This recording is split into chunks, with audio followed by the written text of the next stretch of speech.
Hoje nós iremos começar com a nossa matéria de Direito Constitucional, tratando a respeito do artigo 5º, dos incisos 1º até o inciso 10º.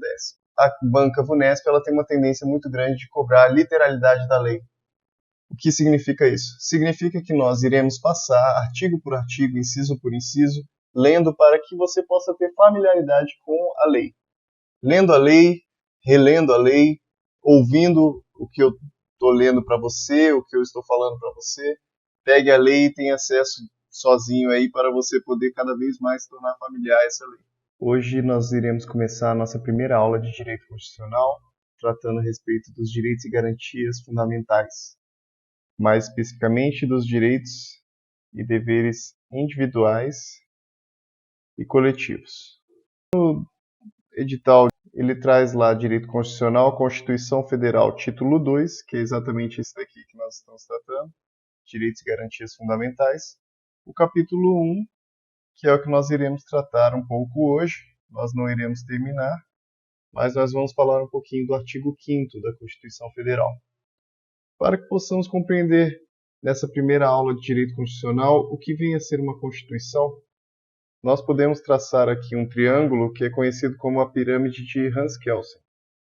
Nessa pirâmide, nós vemos aqui no topo dela a Constituição Federal, abaixo dela nós vemos as leis, e abaixo das leis nós temos os decretos, os regulamentos, portarias, dentre outros. A ideia dessa pirâmide é que os decretos, regulamentos e portarias, eles buscam fundamento na lei, e as leis elas buscam fundamento na Constituição Federal. Isso é, a Constituição Federal ela trata a respeito de um assunto, e esse assunto ele precisa ser regulamentado com maior descrição, com maiores detalhes por meio das leis. E, ainda com maiores detalhes, os decretos, os regulamentos, as portarias, dentre outros, infralegais, tratam a respeito das leis. Então, hoje, nós veremos aqui no artigo 5º diversos direitos, e esses direitos eles serão tratados em muitas leis. Então, nós vemos que, por exemplo, o Código de Processo Civil, o Código Penal, a Lei de Improbidade Administrativa, o CPP, dentre outros, isso são leis, elas, de certa forma, elas estão contidas em algumas das disposições da Constituição Federal. O legislador, quando eu falo é o Poder Legislativo, o Congresso, o Senado e a Câmara, eles não inventam simplesmente tudo. Eles tiram as conclusões da Constituição Federal. Eles tratam de regulamentar a Constituição Federal por meio das leis. E as leis são regulamentadas por meio desses decretos, regimentos, portarias. Tá? Então, hoje nós iremos tratar desses direitos e deveres individuais do artigo 5º. Eles são de extrema relevância porque são direitos que são exercidos pelo particular em face ao Estado. Essa é a ideia principal. E, inicialmente, esses direitos eles são extraídos daquele bordão da Revolução Francesa, que trata sobre liberdade, igualdade e fraternidade. Vocês verão ao longo desse artigo 5º que diversas disposições dele são a respeito de liberdades, são a respeito de igualdade e ao longo do restante dos outros artigos nós iremos perceber uma situação de fraternidade, quando ele já começa a tratar a respeito de direitos sociais. Hoje iremos abordar principalmente questões de liberdade e igualdade. Então, já vamos sem mais delongas aqui para o artigo 5º. O artigo 5º diz: todos são iguais perante a lei.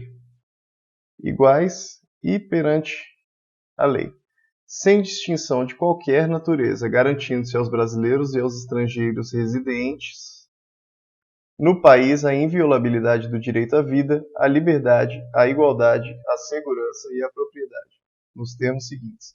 Chama atenção aqui, então, que todos são iguais. Igualdade. Aqui está tratando a respeito de igualdade. Aqui embaixo ele também fala sobre igualdade. Aqui a diferença é que a igualdade ele fala que é perante a lei. É uma igualdade formal.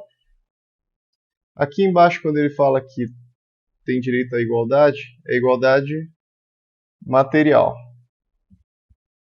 Qual a diferença? A igualdade formal é essa que é perante a lei. A lei diz de uma forma e essa forma ela deve valer para todas as pessoas de forma igual, já que as pessoas, elas em tese, elas são iguais. No entanto, nós temos a compreensão de que nem todo mundo é igual. As pessoas têm particularidades e essas particularidades elas precisam ser respeitadas pelas leis. Então temos situações, por exemplo, de consumidor, temos a situação do trabalhador, temos a situação, por exemplo, da criança e do adolescente, que em tese são pessoas que são consideradas vulneráveis ou pessoas que são consideradas em uma situação que elas precisam de uma proteção particular, uma proteção diferenciada. Que aí nós entramos na situação da igualdade material. Igualdade material é tratar igualmente os iguais e de forma desigual os desiguais na medida de suas desigualdades, para que possa ser nivelado. É aquela antiga história, né, da criancinha que tenta assistir o jogo, só que ela é muito pequenininha, então você coloca um degrau para que ela possa assistir em paridade com as outras pessoas. Tá? Então isso é constitucional também, trazer essa igualdade material. Então o exemplo típico, né, para a igualdade material são, por exemplo, as cotas sociais, as cotas raciais. Elas visam justamente tirar essa diferença social, essa diferença com relação a questões de vulnerabilidades. Aqui uma outra situação que precisamos nos atentar é que ele fala que esses direitos eles são garantidos ao estrangeiro residente, tá? Então, aos brasileiros, aqui ele não diferencia brasileiro nato e brasileiro naturalizado, ele só fala aos brasileiros de uma forma geral, e aos estrangeiros que são residentes. Qual a diferença aqui? Estrangeiro residente é o estrangeiro que mora no país, mora aqui no Brasil, e não aquele estrangeiro que está aqui só passeando, tá? Então, tomem cuidado se ele disser, por exemplo, na sua prova, e todos são iguais e todos esses direitos são aos todos os estrangeiros. Não, aos estrangeiros residentes no país.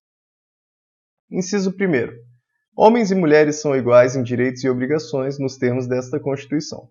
Então, ele traz aqui uma situação de uma igualdade formal aqui, que os homens eles são iguais às mulheres e as mulheres são iguais aos homens por óbvio. Princípio da igualdade. Também como acima, só que aqui ele traz uma disposição mais específica. Inciso 2º. Diz, ninguém será obrigado a fazer ou deixar de fazer alguma coisa senão em virtude de lei. Princípio da legalidade. Como eu disse logo atrás, dentro daquela situação da pirâmide de Hans Kelsen, as leis elas buscam fundamento na Constituição Federal. E uma pessoa ela só pode ser obrigada a fazer alguma coisa ou deixar de fazer alguma coisa, então a fazer é uma ação e deixar de fazer uma omissão em virtude de lei. Então, para que seja criada uma obrigação para uma pessoa, para você, para mim, é necessário que venha uma lei, regulamente aquela situação e crie aquela obrigação. Agora, temos que tomar cuidado porque com relação ao poder público. E quando eu falo poder público aqui, eu me refiro ao Estado. Estado de uma forma geral, que inclui a União, os Estados-membros, Distrito Federal, município, autarquias e outros entes. Aqui é uma situação distinta, porque o poder público ele não simplesmente tem a mesma disposição aqui do inciso 2º. Para o poder público vale uma outra máxima. Para o poder público vale a máxima que ele somente pode fazer aquilo que a lei determina, aquilo que a lei dispõe. Então a legalidade para o poder público é distinto. Ele não pode simplesmente fazer tudo o que ele quiser, a não ser que seja vedado pela lei. Pelo contrário, ele somente faz aquilo que a lei determina. Então não vamos confundir, caso na prova o examinador tente confundir a respeito do princípio da legalidade para o particular e para o princípio da legalidade para o poder público. Inciso terceiro. Ninguém será submetido à tortura nem a tratamento desumano ou degradante. Cuidado aqui, ele trata de uma forma geral, ele fala, ninguém pode ser submetido à tortura. Então, por exemplo, se ele te trouxer uma situação em que um preso ou uma pessoa que acabou de cometer um crime, essa pessoa pode ser torturada para que se descubra, por exemplo, pessoas que estão participando também daquele crime, para que se descubra o mandante do crime, etc. Não, não pode.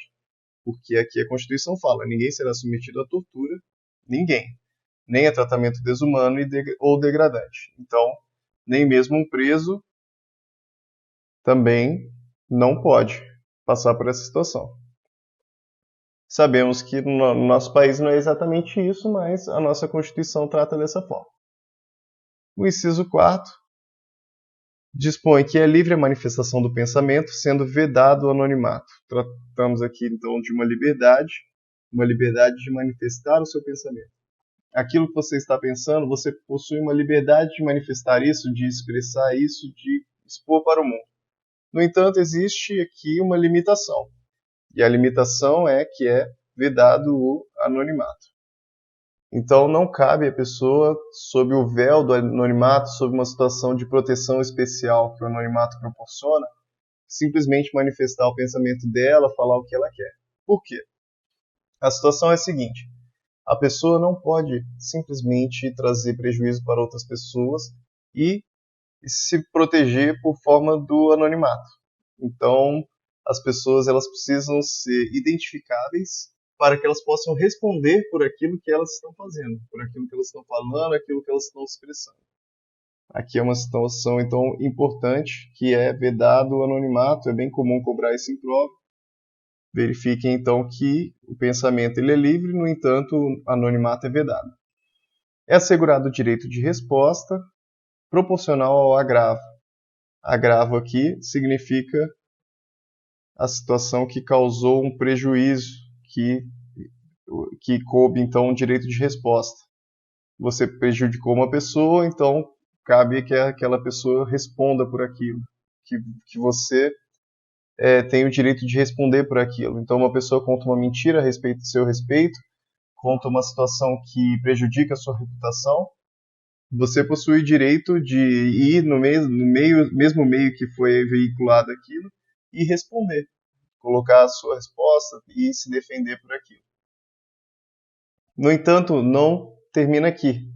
É permitido ainda buscar indenização por dano moral, material, moral e dano à imagem. Inciso 6º. É inviolável a liberdade de consciência, então mais uma liberdade aqui, liberdade de consciência e de crença. Você possui o direito de acreditar no que você entender que é correto e ter a consciência que você acredita que é correto. São campos que não são tratados no direito, são campos que são tratados aqui na moral. Sendo assegurado o livre exercício dos cultos religiosos, liberdade então religiosa, liberdade de culto, e garantida na forma da lei a proteção aos locais de culto. Os locais de culto, então, eles estão protegidos também, bem como as suas liturgias. Liturgias aqui são as séries de tradições que esses cultos fazem. Então, por exemplo, uma eucaristia, uma ceia e qualquer outro tipo de liturgia. Eles são protegidos aqui também na Constituição, bem como os locais de culto, um templo, uma igreja, etc. Inciso 7º. É assegurada nos termos da lei a prestação de assistência religiosa, o direito aqui à assistência religiosa nas entidades civis e militares de internação coletiva. Um preso, ele tem direito a ser assistido na sua religião. Isso faz parte também do direito de liberdade religiosa. Ninguém será privado de direitos por motivo de crença religiosa ou de convicção filosófica ou política. Então, privação de direito por motivo de crença ou convicção filosófica ou política, salvo se as invocar para eximir-se de obrigação legal a todos imposta e recusar-se a cumprir prestação alternativa fixada em lei. Vamos então parar um pouquinho aqui nesse inciso para a gente poder entender melhor o que ele está dizendo. Em tese, existem obrigações que elas são para todas as pessoas, como por exemplo, situação para os homens, existe uma obrigação legal de que aos 18 anos ele aliste-se no serviço militar, correto? Então, de que forma isso procede? A pessoa ela pode alegar que ela, por exemplo, ela é contra o armamentismo, que ela é contra o exército, ela é contra as forças armadas, e aquilo vai contra a convicção filosófica dela, ou vai contra a religião dela, e em razão disso ela pode deixar de exercer essa obrigação legal. Pode? Sim, ela pode. No entanto, ela deverá cumprir uma prestação alternativa. Ela precisa cumprir essa prestação alternativa para que não seja privada dos direitos. Porque, em tese, se você deixa de cumprir uma obrigação legal, como deixar de se alistar militarmente, você vai ser privado do seu direito. Porque essa é uma obrigação legal a todos, mesmo que você invoque sua crença. A não ser que você preste uma obrigação alternativa. Aí aqui, como ele fala, é fixada em lei. Então, a lei pode tratar aqui uma situação específica, por exemplo, se a pessoa não quiser cumprir a obrigação dela militar, ela deverá cumprir uma prestação de serviço à comunidade por tantos meses. Então, isso é algo que é permitido pela nossa Constituição. Tá bom? Inciso 9 é livre a expressão da atividade intelectual, artística, científica e de comunicação, independentemente de censura ou licença. Como a nossa Constituição Federal privilegia muito essa liberdade de expressão, liberdade de pensamento, ela trata aqui que essa situação toda de expressão, de liberdade de expressão, ela é independentemente de censura ou licença. Por que censura? O que é censura? Censura é você, por exemplo, ter uma matéria jornalística e para que você possa veicular essa matéria, você precisa passar para o Estado, para o poder público, analisar se aquilo é conveniente ou não para ser publicado. Isso é censura, isso é muito comum nos governos ditatoriais, a censura.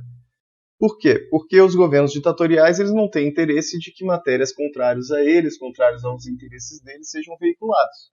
Isso é a censura. Na nossa Constituição, nós já temos então aí previsto que a censura ela não é permitida. Então aí no inciso 9 ele já fala, independentemente de censura ou licença. Agora, qual a diferença de licença? Licença é quando você precisa de uma autorização do Estado para fazer algo. Para, digamos, quero fazer uma reunião pública.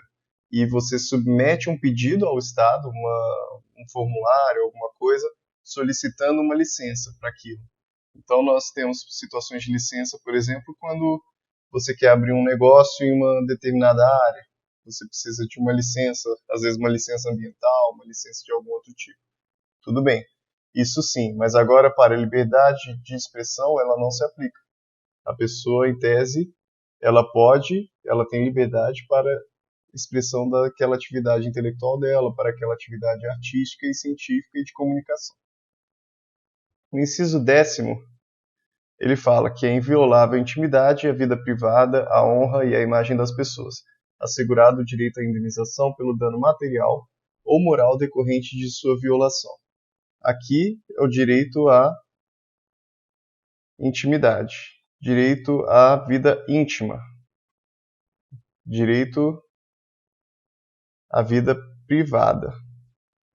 A vida privada, ela precisa ser preservada. O Estado ele não pode adentrar na sua vida privada, assim como outras pessoas também não, sob pena de indenização por dano material ou moral decorrente de sua violação.